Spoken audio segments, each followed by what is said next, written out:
വിദ്യാർത്ഥികൾ. അധിനിവേശത്തിന്റെ കാഴ്ചകളെ പൊട്ടിച്ചെറിഞ്ഞ് ഇന്ത്യ സ്വാതന്ത്ര്യത്തിന്റെ അനന്ത വികാസത്തിലേക്ക് പറന്നുയർന്ന സുവർണ ദിനമാണ് 1947 ആഗസ്റ്റ് 15. വിദേശശക്തികളുടെ കരങ്ങളിൽ ശ്വാസം മുട്ടിക്കഴിഞ്ഞ ഭാരതം സ്വാതന്ത്ര്യത്തിന്റെ അമൃതം നുകർന്ന മഹത്തായ ദിനം. ആഗസ്റ്റ് 15 ഇന്ത്യക്കാരുടെ പുനർജന്മത്തിന്റെ ദിനമായിരുന്നു.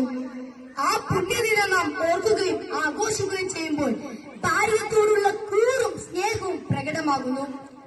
സ്വാതന്ത്ര്യത്തിന്റെ വിലയും അസ്വാതന്ത്ര്യത്തിന്റെ പീഡനങ്ങളും അറിഞ്ഞ ഭാരതത്തിന്റെ പിന്നിട്ട നാളുകൾ ഭാവി തലമുറയിൽ കൊളുത്തിവെക്കുന്നത് ഭാരതത്തിന്റെ മാനികൾക്ക് ഇതേക്കാൾ ഭയാനകം എന്ന ആ ശാന്തി വാക്കുകളാണ്.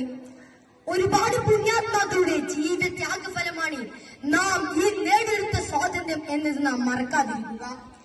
രാഷ്ട്രപിതാവായ മഹാത്മാഗാന്ധിയുടെയും നേതാജി സുഭാഷ് ചന്ദ്രബോസിന്റെയും ജവഹർലാൽ നെഹ്റുവിന്റെയും മറ്റു സ്വാതന്ത്ര്യ സമര സേനാനികളുടെയും ഓർമ്മകൾക്ക് മുമ്പിൽ നമുക്ക് പ്രണാമം അർപ്പിക്കാം.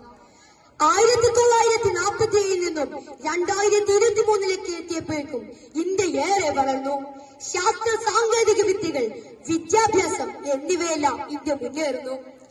ചന്ദ്രയാനും മംഗളയാനുമെല്ലാം അതിന്റെ നേർക്കാഴ്ചകളാണ്. അഹിംസയിലൂന്നിയ സ്വാതന്ത്ര്യമാണ് നമ്മുടേത്.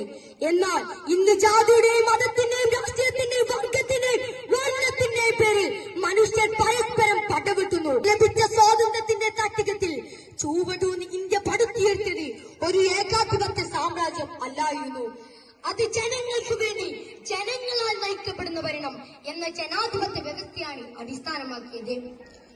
ഭാരതം എന്റെ നാടാണ്, എല്ലാ ഭാരതീയരും എന്റെ സഹോദരന്മാരാണ് എന്ന് നാം 1000 വട്ടം പ്രതിജ്ഞ ചെയ്താലും നാം യഥാർത്ഥ ഇന്ത്യക്കാരാവില്ല.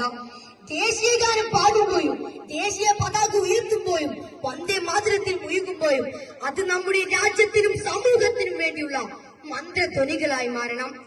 നമുക്ക് നല്ല മനുഷ്യരാവാം. അഴിമതിയും ഭിന്നതകളും കലാപങ്ങളും ഇല്ലാത്ത ഒരു ഇന്ത്യയാണ് എന്റെ സ്വപ്നം, നമ്മുടെ സ്വപ്നം. അതായിരിക്കണം നമ്മുടെ സ്വപ്നം.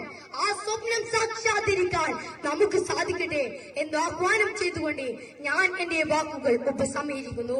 നന്ദി, നമസ്കാരം. ജയ് ഹിന്ദ്.